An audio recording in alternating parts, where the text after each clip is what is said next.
भानुदास तासगावे यांच्या घरी रामनवमी उत्सव सोहळा उत्साहात संपन्न। सामाजिक कार्यकर्ते भानुदास तासगावे रामभक्त आहेत हे सर्वांनाच परिचित आहे। मित्रपरिवार यांच्याशी नित्य नियमाने बोलताना जय श्रीराम म्हणून सुरुवात करतात। सालाबाद प्रमाणे श्रीराम भक्त भानुदास तासगावे यांच्या घरी रामनवमी निमित्त सकाळी 11 वाजता हनुमान चालीसा पाठ घेतला। नंतर ठीक 12 वाजता श्रीराम जन्मोत्सव सोहळा साजरा करण्यात आलाय। पूजेचे आकर्षक मांडणी करण्यात आली आहे। प्रसाद वाटप करण्यात आले।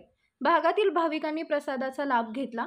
श्रीराम भक्त भानुदास तासगावे यांच्यावर अनेकांनी स्तुती केली। या कार्यक्रमास अनेक भागातील भाविक उपस्थित होते। यावेळी उपस्थित दयानंद तासगावे, श्रीकांत सांगावकर, मुकुंद शेंडके, सुरेश पाटील, सादिक बागवान, प्रदीप मळगे, पत्रकार नितीन दबडे आदी उपस्थित होते।